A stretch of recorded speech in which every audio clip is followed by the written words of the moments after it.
So I have a problem.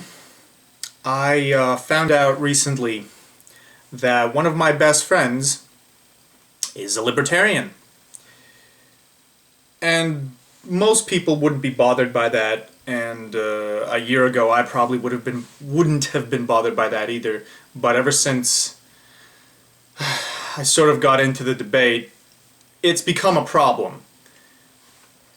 I can't I've gotten to the point where I think I see the differences between the libertarian egalitarian mindset pretty clearly, and the difference does bother me. And the reason, and this is a guy that I've known for years, and I find out that he has this mindset. Why did I know he didn't have the mindset before? Part of it is the fact that I didn't really know what the libertarian mindset was before. Part of it was the fact that I sort of held him as an authority figure and accepted the things he said as true facts. And the third variable here is, of course, he wasn't really a libertarian. He's more like a libertarian in training. You know, he doesn't really know the ins and outs of the economics and politics, but he's a libertarian in a broader psychological sense, and I'll get into that later in the video. And it's a problem. It's a problem because this is, I know for a fact that there is now this unrectifiable gap in our consensus between the two of us, between me and Jack. I know that he and I have this difference that may not ever be fixed or solved. Maybe people change, I don't know. But the point is that it's gonna bother me. I can't just ignore it. This is this like weird thing. Like I didn't used to take politics as seriously, but I do now, because politics reflect the person's psychology to a large extent, and that type of thing matters. You know, your political views do reflect on who you are. They are not independent of your person, as some people might suggest. And I mean, there are certainly people that take this stuff too seriously, but oh god, here's the problem. Here's the problem. Here's the problem, ladies and gentlemen. The libertarian mindset is it's wrong. It's flawed. It's not even flawed. I can't even say that. It is beyond flawed. It is an incorrect mindset for human beings to have. You know, it is a genetic evolutionary blunder. Mother Nature made a mistake, and her mistake was the libertarian mindset. Mother Nature did not make mistakes. If natural selection could create perfect humans all the time, then it would not have created the libertarians. Now, before you prematurely get mad at me or take offense to what I just said, you know, let me point out that what I'm talking about is maybe you identify as a libertarian and I'm not describing you. That is possible. You know, it turns out that, you know, these labels are problematic because people will describe themselves by the label without actually knowing what the label actually means. You know, maybe I don't even know what the label actually means, but I'm referring, of course, to the libertarians I've encountered, and mostly, generally, very generally, they're, you know, the thing that sort of, you know, is ubiquitous throughout all of them is that they all seem to be highly in favor of, you know, social and economic hierarchies everywhere. The only thing they're not in favor of is political hierarchies. Those shouldn't exist. And they're not in favor of freedom hierarchies, that freedom should be equal, freedom of opportunity. Now, how they define that is whatever, up to them. But the point is that is the very general thing that you have amongst them. And, you know, other hierarchies is whatever. And these are hierarchies that, you know, I'm strictly against these hierarchies. These hierarchies need to be demolished. So, you know, you might be a libertarian and that might not be what you believe, or that might be sort of what you believe, or whatever. You know, maybe you're sort of a libertarian. It doesn't matter, honestly. The extremists in the very least, have the mindset. And anyone leaning in the direction probably has sort of the mindset that I'm criticizing, that I'm going to criticize in a sec. And this is like... And the egalitarian mindset is problematic as well. And it has its own problems. I'm going to get into that in a sec, and later in the video. The point is, politics matters. You know, I don't understand people who have this attitude where, you know, they're okay with what other people around them believe if it's different. Okay, they're okay with differing opinions. They don't see consensus as this like thing that we need to reach, you know, on certain issues. Now, obviously, there needs to be consensus on certain issues. That's why there's a debate. A debate is, you know, attempt to reach a consensus. Consensus is a stable equilibrium that a debate is trying to reach. And some debates never go there, but in the very least, there is some consensus. There's loads of consensus, actually. I'm saying that we need way, way, way more consensus than we have. Libertarians, you know, also want consensus on certain issues, but they don't think there should be equality and consensus on certain issues. And obviously, I don't think there should be consensus on everything. That is impossible. But I am very much against this ubiquitous notion, from what I've observed, this like common thing where, you know, let's agree to disagree type thing, where people are just like totally okay with what you know, totally okay with differing opinions when it comes to stuff. And then when it comes to politics, you know, this is not okay. This is unacceptable. It's unacceptable. Like, I do not surround myself with people with whom I disagree on fundamental moral issues. And the only reason I would be around people with whom I disagree on fundamental moral issues is to have the debate to reach a consensus. You know, that's the only reason to be around. Like, I was watching one on the Libertarian channel, and he's talking about this like thing in New Hampshire where they're some libertarian gathering in New Hampshire, and he's like, oh, come on down, talk to us, we're all pretty cool people, we're not going to try to, you know, bull you over with our propaganda, even if you're an egalitarian, come down, we'll have a good time. And I'm like, well, no. Why would I ever go to this thing? I don't give a shit about having a good time. Having a good time is just superficial crap. It's not something I'm going to remember. I would remember if I convinced you of a debate, though, and I would remember if ideas were presented, if it was an intellectual gathering, right? The only point is, if I even went to this thing, the only thing that would be in my mind is trying to convince these people that they're wrong about their thing. So I would never even go, because I can't convince them, because convincing people is, you know, hard. But my point, you see my point is I can't ignore the political difference now between people. It's too big of an issue, and it's too big of a reflection on their way of thinking. At least that's the way I see it.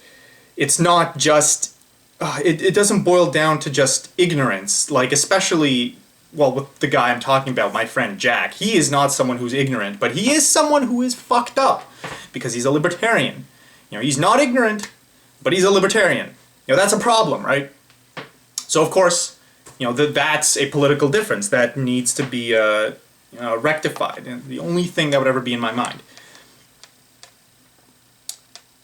The problem with libertarians and egalitarians... Okay, well, let's forget the problem for a second. Let's just look at the difference between egalitarians and libertarians. The difference is staggering in some cases. Maybe this is just my personal experience, but I'm sure in my experience, and I usually argue for the egalitarian perspective, you know, I am what I would describe as a true egalitarian, and I, you know, with libertarians, and, you know, from the get-go, we start off with, like, let's say first principles, basic assumptions, and they're pretty fair, they're pretty similar. We have similar starting positions within our reasoning, but where we end up is completely different. So, either the logic is different, or there are hidden assumptions that we have both made that we're not mentioning. It's like we're speaking two different languages. We might say one thing, but mean an entirely different thing, because I say, I will make statement X, but there's also this hidden assumption, this hidden axiom I don't talk about, because to me, it's self-evident. That's the difference between me and the libertarian. The libertarian has all of these other axioms that I don't, but he has them because to him these axioms are self-evident truisms of the universe that he shouldn't have to mention. And because of those axioms, he ends up where he ends up, and I end up in a completely different place. It has nothing to do with even the logic or the principles, it's the axioms. Now, these axioms boil down to things that I would consider to be emotional in nature. Emotional, psychological things in nature. Psychological, emotional, fixtures. It's instincts in a certain way that the brain has. And the libertarian has these as well, and it's because of these things that he comes to the solutions that he does. And again, we're speaking a different language. It's like we're speaking a different language because I have totally different emotional instincts, these fundamental emotional instincts that motivate these hidden axioms that motivate the difference in logic than the libertarian. The libertarian has his own. The thing that bothers me with the libertarian, this is the problem with the libertarian, is that the libertarian seems unaware of this, seems to be unaware of this. A lot of the argument that I hear from libertarians is that, egalitarians are crybabies. Egalitarians are too emotional, or, too unstable, or whatever. They'll make some kind of appeal to discredit the emotional reasoning that an egalitarian will use. I can't tell you how many times on my Molyneux response video, someone's commented who said, this video was full of emotional appeals. How dare you use emotions in an argument? It's like, okay, you relax. You're using emotions as well. You're using them differently. You just have different emotions. Just because you took a personality test that says you're a thinking rather than a feeling individual doesn't mean you're not emotional. It doesn't mean you are, immune to emotion and that you're somehow more objective. That's not how that works. All that the personality test says is that you aren't as emotionally unstable or chaotic as the feeling type of individual, or the emotional stuff matters less to you. And where you could be more cold, or you use reasoning more. But that doesn't mean you are not emotional. Everyone is emotional. Even if you think you're being logical, you're probably being emotional. Even when we think we are at our most logical status in the discussion, we are in fact deeply emotional. This is what neuroscience says. This is what people like Sam Harris said. And it's true. You can't be purely logical within a discussion. It's not possible. And the reason I know this is because I've identified the emotional aspect to libertarian reasoning. I know the emotion behind what they're doing. But they pretend like it's not there. That's the thing, is they pretend that they act as if they got there through logic. Pure logic. Deductive mathematical reasoning that has absolutely nothing to do with an emotional assumption somewhere in there. And it's a lie. That's the lie, and that's the lie that pisses me off more than anything, is that is a massive lie. It's a massive and a very unfair, cruel deception. It is literally an ad hominem. It's the worst kind of ad hominem. It's saying, you're wrong because you're too emotional, and I'm not as emotional as you, therefore I'm right.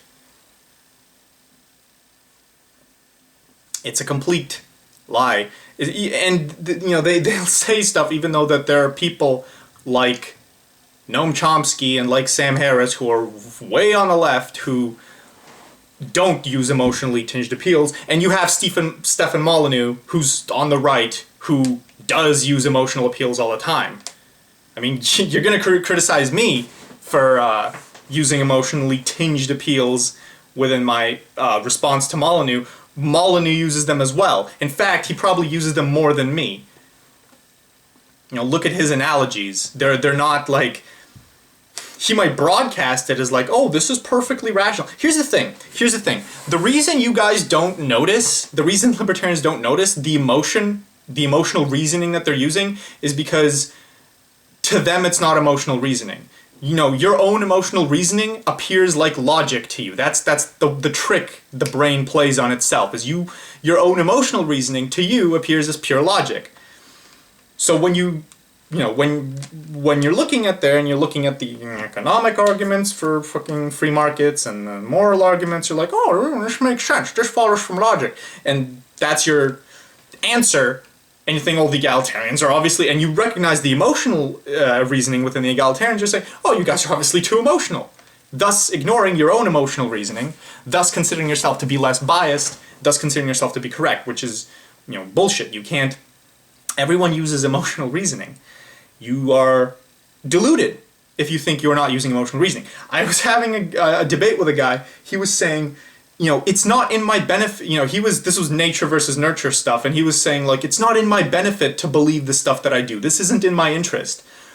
This was his argument. He was for nature. I was, he was way on, like, this is nature, this is nurture. He was, like, way over there.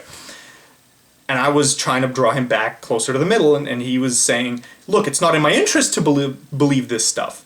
That was his argument. Like, that makes sense as an argument. Like, because it's not in your interest, whatever that means, that it's somehow more correct. That somehow you can't possibly be wrong because you have no emotional bias. But that's not how that works, as I point out. There's always an emotional bias. No matter what you believe, there's always an emotional bias. And in that case, there's especially an emotional bias. And I realized this when I started reading the studies, and I realized that there's nothing like the type of shit this guy was talking about, right? It's an emotional bias that perhaps you're unaware of. But in any sense, you can't ever say that it's not in my interest to believe the thing that I do, but I believe it anyway. If it's not in your interest, you wouldn't believe it. That's how it works. If it's not in your interest, you don't believe it. Your brain always does things that are in your interest. Even if you're an altruist, it is in your interest to be an altruist. That's what self-interest means. Okay, that's what inherent self-interest means.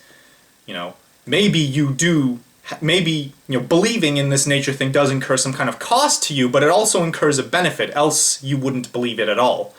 Searching for the truth as you see it might be, whatever. The point is, everyone has an emotional bias.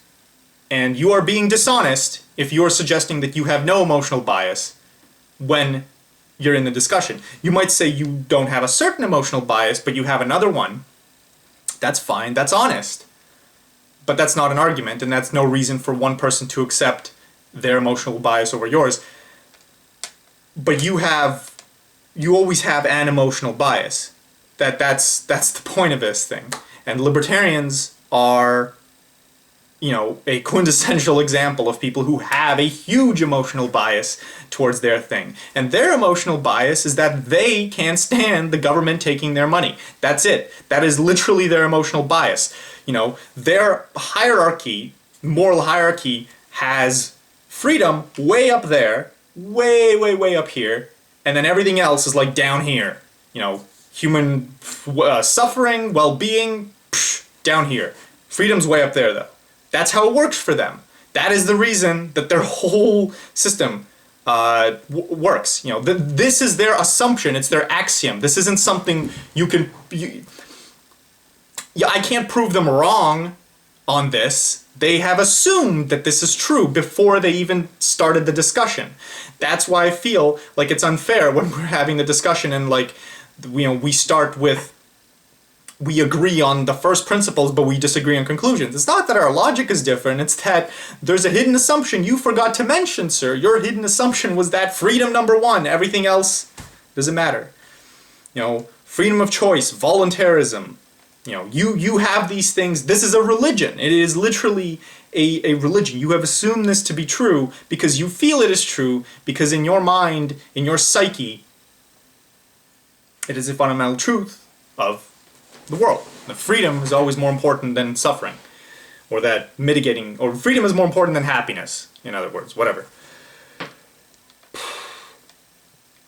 And I'm just saying that that perspective, that freedom, all freedom, more important than happiness, this perspective is a disease on the face of the planet. It is literally a biological mistake.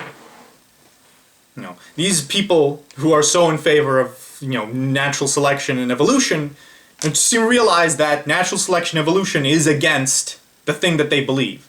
Believing that freedom is more important than happiness is incorrect. It is an evolutionary mistake. I can't prove that, because my assumption is just the opposite. I put human well-being way up here, and freedom way down here. That's an assumption I've made. I can't change that assumption. That's my emotional instinct. You can't convince me of that assumption to change my view on that either.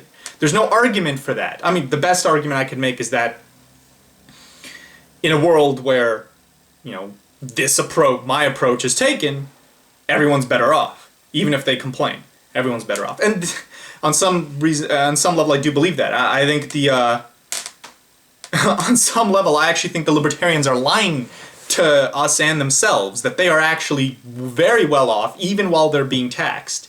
And that any complaint, and that if we started the free market that they want, they would suffer like crazy, and then we'd recreate. Whereas if we created a good egalitarian society, they'd be well off. They might still complain and bitch, even in my egalitarian wonderland. But the point is, they would bitch way more within the alternative. They don't know what's good for them. In other words, even if they're convinced that their freedom is so important to them, they are lying to themselves. That is my assertion. They are lying to themselves and to other people. They are better off objectively, scientifically. Their brains, their bodies are better off being happy than being free. Even if they think they're not. That's something that's possibly true. That's something I could. That's something I think is possibly true. And yeah, and I see very little evidence of it not being true. Because all they complain about is taxation. Imagine the kind of shit that they would complain about if we lived in a market if they were amongst the group of people that were, suffering immensely at the bottom of the social economic hierarchy. If they were in that group, you think they'd give a shit about taxation? No, they'd be fully willing to tax other people, or to tax themselves even, to be a little happier. It's only now that they have freedom that they complain that they don't have enough freedom. It's insane. It's insane the type of shit that they will say. And then they also say stuff like, I've seen interviews where libertarians get offended when people suggest that they don't care about people. They get pissed off, they get angry. It's like, how dare you say that I don't care about people? But you don't. You can't. You put freedom up here, remember? Happiness down here. Okay, caring about people is wanting them to be happy, not wanting them to be free. To you, freedom is more important than happiness. To you, even the unhappiness caused by freedom is worth it, rather. But that's so callous and so deluded. That's my thing, is that they are deluded into thinking that thinking that what they call as caring is deluded. Now, okay, I'm not saying that they don't care. I'm just saying that they have a way of caring that is fundamentally, just intrinsically okay, libertarian and egalitarian, these are two very different, very separate psyches, okay?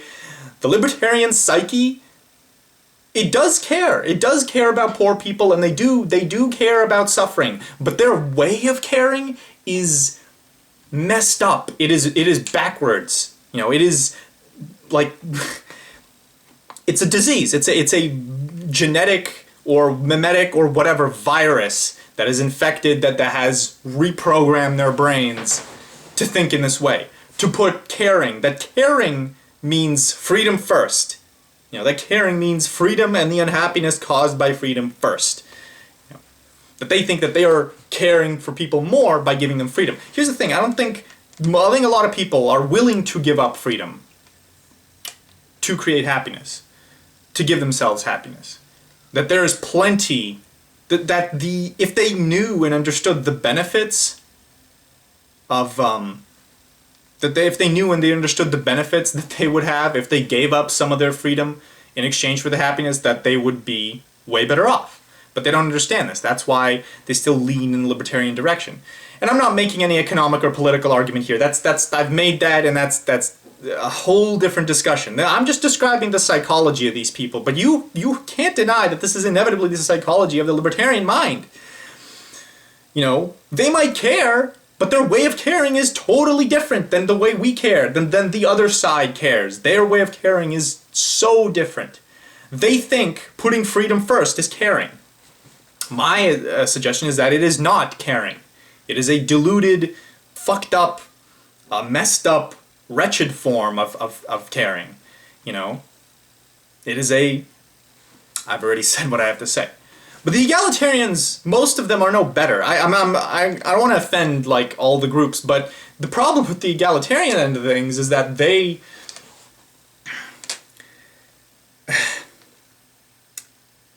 are much less extreme than they say that they are. They act like everything is permissible. That's sort of their egalitarian mindset. It's like, let's agree to disagree, and that's okay. Let's agree to disagree. It's okay for people to look different. It's okay for people to act different. It's okay for people to have different styles of makeup. It's insane because they throw around the word equality without knowing what the fuck equality even means. Without willing to commit to equality the way you have to commit to get real equality. They talk about equal rights or equal freedom, but they don't know what the heck that even means, or how that even works, or how the minutest differences between people in where people even begin their life journey, how drastically that affects them. Or the differences within genetic. They don't even believe that nature plays any kind of role, some of them. They think, oh, everything is nurture. Or they think, I don't even know. I don't have many social justice warrior friends, but the point is they have their own backwards, cognitively dissonant way of looking at things, because they throw around the word equality, but they're totally unwilling to commit to equality. And I'll go to these people and I will make the argument, okay, you want equality, well here's the costs of equality, here are the problems, and there are certain costs to equality. And they get pissed off. They get upset at me, well, why are you being so extreme? Well, why are you suggesting that there's, why are you being so cynical? Why are you being so extreme? It's like I'm crazy, right? I'm crazy for suggesting that there is a cost to this supposed equality that they want to, enforce. I'm insane for suggesting that. It's huge delusion on their part that they are totally oblivious to the costs of what they're spewing and what they're trying to preach and produce. All I'm saying is that there's a cost. Right? I'm not saying that there's no benefit, but their approach is to ignore the cost completely, look only superficially at the benefit. It is a mindset that lacks any kind of responsibility. And again, this is not all egalitarians, yada, yada, yada. My point is, but it's just some small group or social justice warriors on Tumblr or I don't know who. But this is just some of the stuff I've heard again, my experiences. But you know what I'm talking about. There is a cost to equality. There's a benefit, but there's a cost. Just like with freedom, there's a benefit and there's a cost. A free market, there is a benefit to that, there is a cost. The benefit is fucking I don't even know. But the cost is there's going to be people at the bottom of the hierarchy who are miserable. The cost is that, the benefit is that nobody has to give up anything, involuntarily. But the cost is there's going to be plenty of people who are miserable. The cost of, the benefit of equality is that people should be less miserable because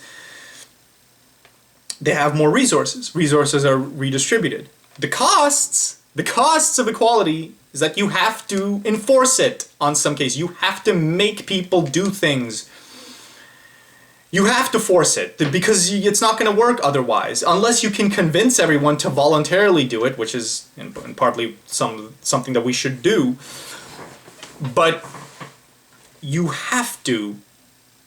But even then, you would still have to force some things, which means you have to be strong and you have to be firm with these people. You can't just, act like everything's, cheery, hippie Sunday, have this whole hippie approach and go on parades and then laugh and party all the time. You can't do that. You can't do that. And you can't go to the New Hampshire meeting of the Libertarians and pretend you're their friend. You're not their friend.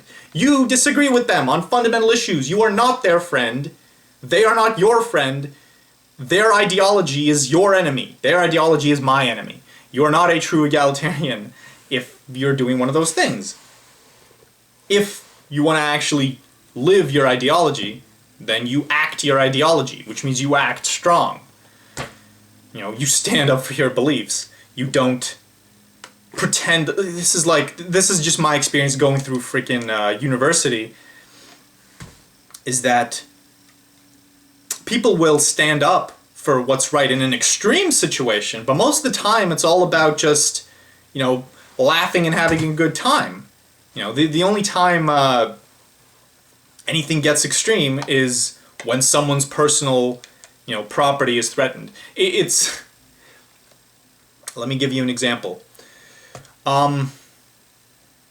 So there's a lounge, a university lounge, in the place, in amongst these physics students, and I had plenty of friends there, and this is where I would hang out, and so there's this guy in a lounge who people find very annoying, who people find very fucked up, and past that, the guy actually has mental issues, some mental issues, but they will say, and this is an event, so what they said was, when the guy wasn't around, they complained about him. The other people in the lounge, they were saying, oh my god, he's an asshole, oh my god, what's wrong with him?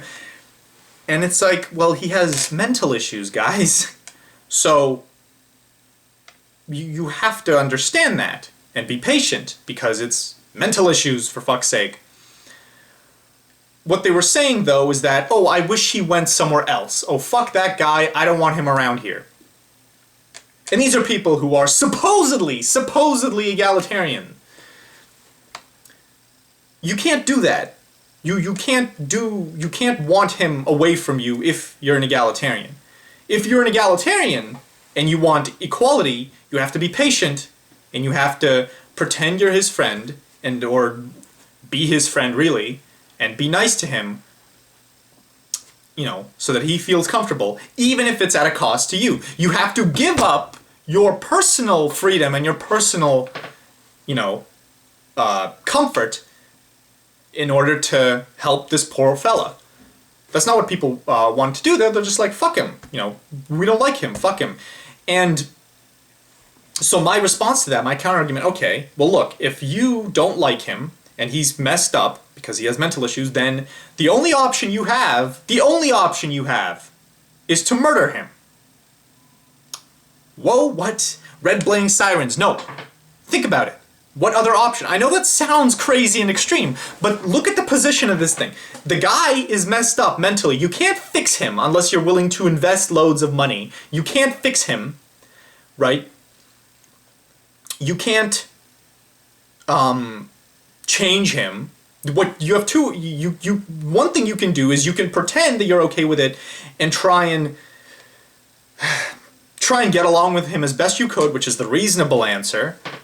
But you don't want to do that, so what option do you have? Your only other option is to literally kill him because you are too selfish to be around him. But their response to that is like, no, we don't kill him, just let him go someplace else. Go where? Someplace else so he could get kicked out of someplace else as well? So he's some other group's problem? See, you can't do that. You can't have that opinion if you're an egalitarian. You can't. You can't lay the burden of this man onto some other people. You have the time and the opportunity to bear him, to bear the burden of getting along with this poor retard. You have that opportunity, so you better stick to it and get along with him. If what you care about is human suffering and well-being, and if you're an egalitarian. If that's what you care about. If you don't care about that stuff, then by all means, he should be somebody else's problem. But if you do care about that stuff, then you can't be against him being around you. Your only other option, your only option as an egalitarian, if you can't handle being around him, and is to find another group that can handle being around him, that responsibility is on you, or to murder him, because if he can't be around you, and you can't be around him, and he's not functional in society either, because whatever, he has like a disease, then you have to kill him. There's no other option. There are no options. There are no alternatives in this situation. I know it's dark and it's shit. I know. I understand. But this is the type of extreme situation that happens when you're an egalitarian. My point is, that is too hard for people to face. You know, they want all the benefits that come with egalitarianism, you know. All the benefits. If you're ugly, that's okay. You should love your body. If you're, you know, poor, that's fine too. You know, you should love yourself and whatever. If you have problems with women or the way you look or economic problems, you know, it's the government's responsibility to help you. You know, yada yada yada, all the benefits, but fuck accepting the responsibility of egalitarianism. Fuck accepting the costs of egalitarianism. That's the problem on the other end of the thing. That's why I don't consider many people true egalitarians, because they don't actually know what it means, what it costs to be an egalitarian. Maybe I'm just being hopefully arrogant about that, but seriously, let's talk to the average person within some college university, you know, or that cries about these types of issues. They are not, you know, they don't totally ignore the costs of the thing that they believe. Here's the thing, every ideology has a cost and a benefit. Every ideology has a cost and a benefit. If you're willing to bear the costs, if you're willing to act like you bear the costs, then fine. But most people aren't. Because most people think that their ideology has no costs and only benefits. Or at least that's how they see it. Or people like Molyneux, who ignore the costs of free markets, or, you know, people point out the flaws of free markets. He acts like, oh well, he's actually the same. He's the equivalent of a bad egalitarian on the libertarian side. He's probably something that you wouldn't even call a true libertarian, because he is aware of the costs of free markets, but he acts like, oh, that's totally okay. That's just nature. That he does this sometimes, but then there's other times where people point out the flaws of free markets, and he says, oh, well, that would never happen in a free market, even though it would. He's wrong, it would. I remember there's a time somebody told him, you know, what if someone owned a piece of land that was required for people to walk through, and they charged everyone a huge, unreasonable toll? And that could happen. You know, there's private highways, there could be like a toll road or something, but the point is, and he was totally opposed to the ideas, like, this would never happen in a free market. You know, it's like a mall. You don't charge people for entering a mall.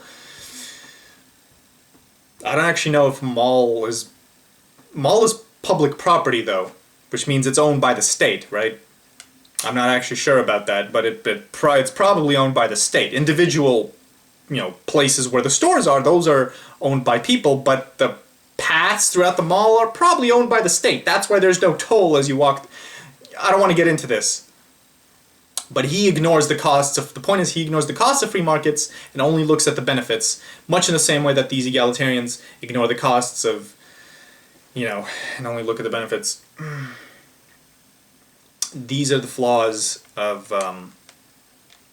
both perspectives. If you're going to be, you know, if you're going to hold an extremist position, then bear that extremist position's costs. Be aware of the costs. I am very well aware of the costs of equality. I am very aware that it means giving up a lot of freedom. I am very aware that it means giving up a lot of personal comfort. And the thing is, well, I am willing to actually bear those costs if I had, the opportunity to set it up.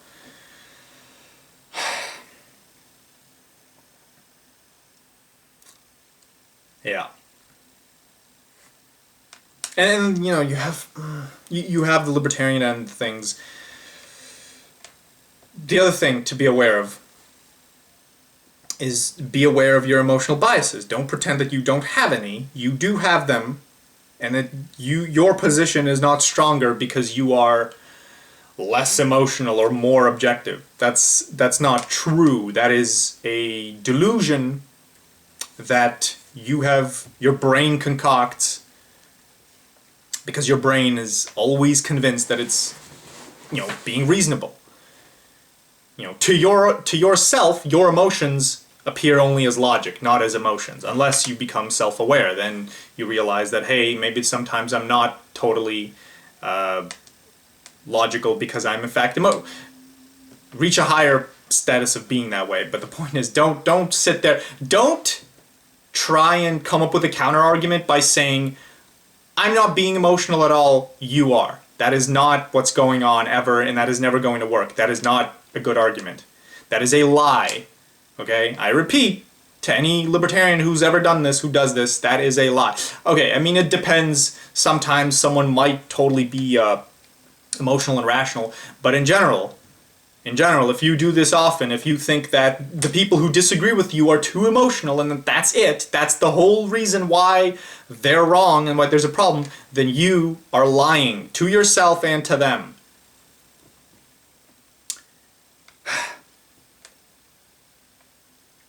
I hope I didn't piss off too many people with this.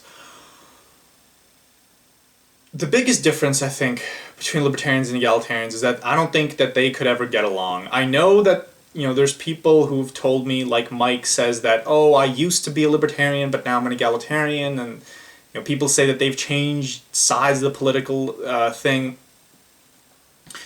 I mean, I remember, I was sort of conservative back in high school, but I don't know how much people can change within this argument type thing. And even if they can, it does not bode well. I would say that in general, even if they can, there was always probably going to be people that don't agree. For, I don't know why, but for some reason or another, they're going to be swept up within that libertarian freedom culture because they don't like paying taxes, yada yada yada. These two groups can't ever get along. They shouldn't even have arguments, really, because at some point you should stop arguing, because there's no hope to ever convince the other side.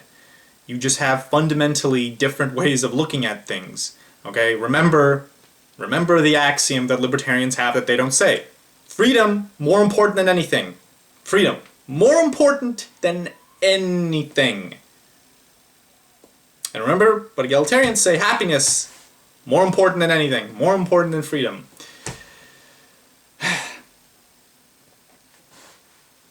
Keep in mind that I'm obviously being incredibly extreme in this video, and I'm talking about people on the far extremes of the political spectrum and yada yada yada, and I'm not describing everyone, and yeah, sure, people can change. I don't know. This is just some minor look, I'd say, at the differences between these two groups. And I think those are pretty significant differences. You should be aware of them before the debate even begins, rather. Or, in the very least, before you start talking about political issues, you should figure out the differences between the two people. Rather than talk about the politics, talk about the person first. You are not independent of your political views. Figure out what the person believes, then try and figure out their politics. That's the healthier approach. That's how you'll get further. Because if you realize at the beginning how there's this fundamental emotional psyche difference, then you can probably stop it right there, unless one side is willing to give up their psyche for some reason. Whatever. Anyway, that's all I have to say about that. Cheers.